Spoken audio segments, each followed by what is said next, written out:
Hey guys, Odd Davister here. I'm trying to do this in as few takes as possible. Sorry for the audio quality. Um, my phone isn't that great, and this closet is super wide open for what it is, but it's the best place to record audio in this entire house, so. Oof, burped. Okay, enjoy the video. Hey guys, Odd Davister here, and welcome to another video. Today I'm going to be reviewing the Merge Cube. Now this is a fun little device that lets you play AR games in your hand. Like the game is in your hand and you can see it through your phone. And it's really quite fun. This thing actually has up to 6 games that I could actually get to. There are more, but they're either paid or they just don't work with my phone for some reason. So we're going to be reviewing these 6 games. Side note, there is a 7th game that is available, but you do need a second player, so you need a second phone, and I believe a second Merge Cube, but I haven't tried it yet. So these games can be played in 3 different ways, with a vertical phone screen, which is probably the best considering it takes up your whole phone and it's easy to hold your phone in that way and just tap. You can tap anywhere on the screen and it'll interact with the little cursor in the center. There are sometimes where you'll have to tap somewhere on the screen, specifically on the cube, so that way you can hit start or progress in some way. But for the most part, there's a cursor that you use and you just tap somewhere on the screen and it'll interact with the cursor. Or the cursor will interact with anything. You can also play this in horizontal mode, which just, your phone on your side. This is actually done through, I think, a glitch. I'm not sure if it's a built-in feature, because you hit VR mode, then you go out of VR mode, and it's just stuck. I'm pretty sure this is a glitch, but if you can get it working, great.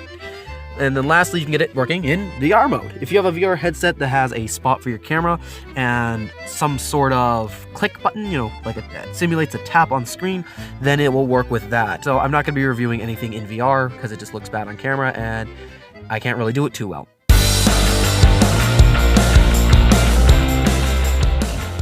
Okay, so let's get to our first game. This first game is called Defused. Defused is a game where you have to defuse the bomb in front of you, much like Keep Talking and No One Explodes, except you have to memorize the instructions before you begin. So you're given a set of instructions, you try your best to remember them, and then you start the game. And if you fail, well, boom! This is one of my favorite games for this, as you can pass and play this. You can just pass it off to the next person and see how well they do. And you can keep your high scores in a little high score list. It goes up to, I believe, 5 people, and then it cuts off, and you only get 3 letters in each spot. But for what it is, it's a little high score thing for your local device.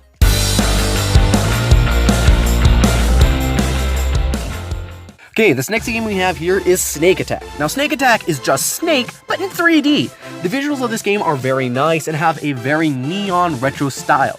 Now, the thing about this game is it's Snake for the Merge Cube. So you have to hold your phone and the cube, or set the phone down and hold the cube around if you had a VR headset, or set the cube down and move the phone. Essentially, there are the way this game works is your snake will follow the way the cursor in the middle is pointing.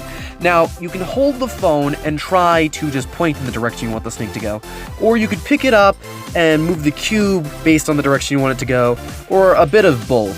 It's a little tricky to control, but I think it's really fun to play. I give it a 3 out of 10 just because of its, 3 out of 5, because of its simplistically difficult to control. Other than that, it's okay. It's Snake. The cool thing about this, though, is that as you progress, the walls open up and allow you to explore more of the map. Well, use more of the map. You don't really explore. Snake Attack also has a high score system, just like the last game, and you could score up to 4 or 5 high scores in there, just to compete with you and your siblings and maybe a friend to see who can get the highest score.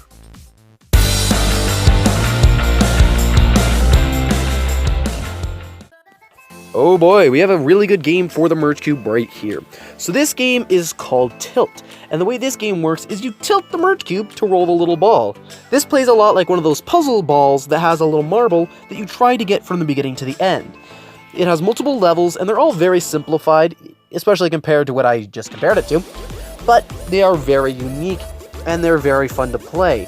This one has a high score system as well. I just haven't beaten my high score in it, so I can't display it.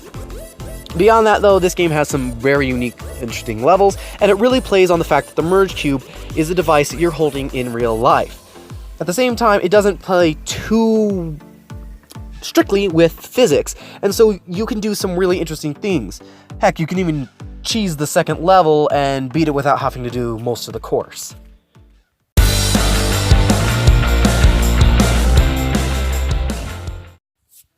So, most of the games so far have been actual games made for entertainment, but there are a couple of apps, because they're not games, that are for educational purposes.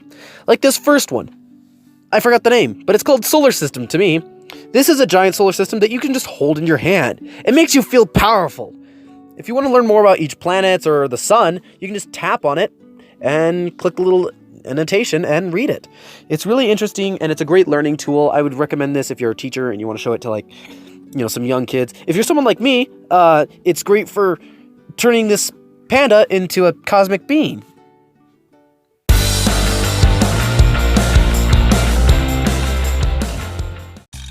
The second educational app we have here is an app called Museum. Now this one is just a museum. You have a bunch of stone artifacts that you can sit there and look at.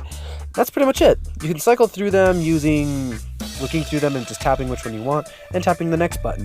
You can actually get really close up and look at them, and it looks quite interesting. And they're really, well, not really detailed, but pretty detailed models, and it's quite interesting.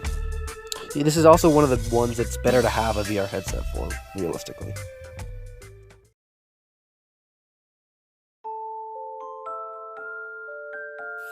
Okay guys, so this is the last game, and this one really is a game. Even though I said that I was going to be reviewing the rest of the apps as, well, educational programs, this is a game.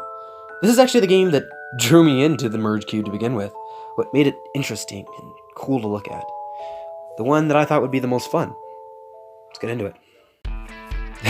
Here it is. This is Dig. Dig is a game that is basically Minecraft, but you hold it in your hand. That concept is what drew me to this. If you look at it, it's amazing. This game is actually best played on a table, moving the phone around and just tilting the cube as needed, as it basically acts more as a statue simulator, if you will.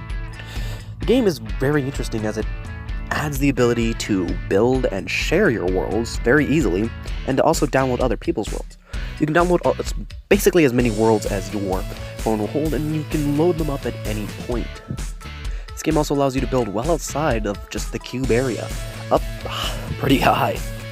You can build a lot of amazing things with this. You can also dig down straight through the middle. Now, I want to mention real quickly, I didn't make any of these creations. These are all creations people on the internet have made and put on there. But these can all be edited at your desire.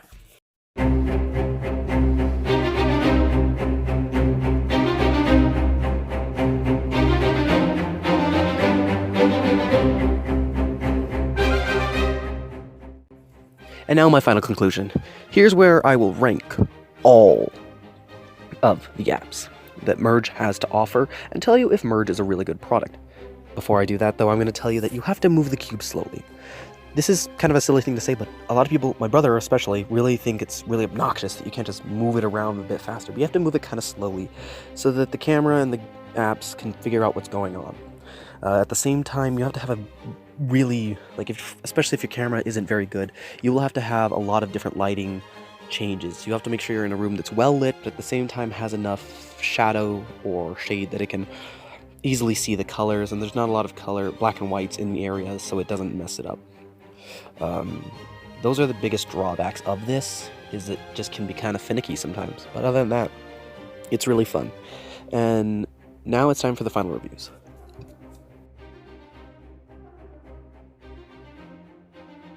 This is going to be Museum. This is actually called Museum Vision, but, you know, whatever.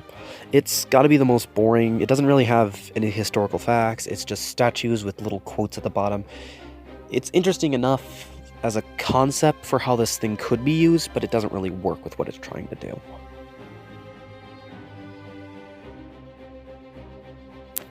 Okay, number 4. This is going to be Snake. Now, I really like the Snake game for what it is.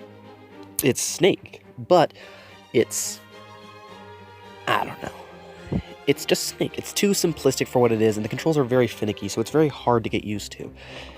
But once you do that, it's fun enough to play. It's just one that I don't see myself returning to nearly as much. More so than the statue one, though. Now, with the statue one, I don't recommend installing it for more than a couple minutes just to show off to your family what this can do if you need something to really explain it. But yeah, Snake, I highly recommend keeping and enjoying whenever you are getting bored of the other ones. Okay, number 3, the solar system. This one just blows my mind. In terms of what it actually is and replayability and usage, you're not going to use it for very long at all, but it's really cool to hold a solar system in your hand and then be able to look at each of the planets, or to set it on the table and just look at it. And it's one of the better designed ones. Like, unlike the museum one that had lower poly statues that were just kind of statues, we have planets. They're low texture planets, but they're still planets, and they're really nice to look at. And that's just one of the biggest parts. Okay, number 2. This one is going to be going to, and this was a tough call. I really had to decide between diffused and tilt, and I'm choosing tilt. And the only reason I'm choosing tilt here is because it doesn't have that, I don't know how to describe it, that party game feel. I feel the Mirage Cube would be a great thing to be, it's just a good thing to just pass off to the next person so they can try and beat your high score, and tilt doesn't do very much to make it so that has to happen. It's a great game to play on your own, and it's definitely intriguing as one of those, like I said, rolling puzzle balls, but I think it's a great single-player game that's more fun to play on your own. Whereas Bomb Defusal can be watched by a bunch of friends, and then they can see, oh, well, I see what he did there, and then try and do it better as you pass off to the next person. Or heck, even just someone can pick it up on their own at some point and just play or whatever. That's why I think it's one of the better ones. And so that leads me to number 1, Bomb Defusal. Again, the pass and play thing I'm really giving like big points to, but the other reason is because it's just so intriguing. It's kind of like a Simon Says game. You constantly want to get higher and higher up, but you know it's going to get super hard, and you have to use your brain to figure out everything. And it gets really hard after a little bit. But anyways, that's my final thought. Do I recommend getting a Merge Cube? Yeah. If you can find it for cheap and you have a phone that will actually work with the device, or the apps, then I highly recommend it. It's super fun. If you can't find a device, or you can't find a Merge Cube at cheap, then don't get it. It's not worth $15, If you get it for like somewhere between 5 and 10, then I highly recommend it. That's Lego Man Davester, signing off.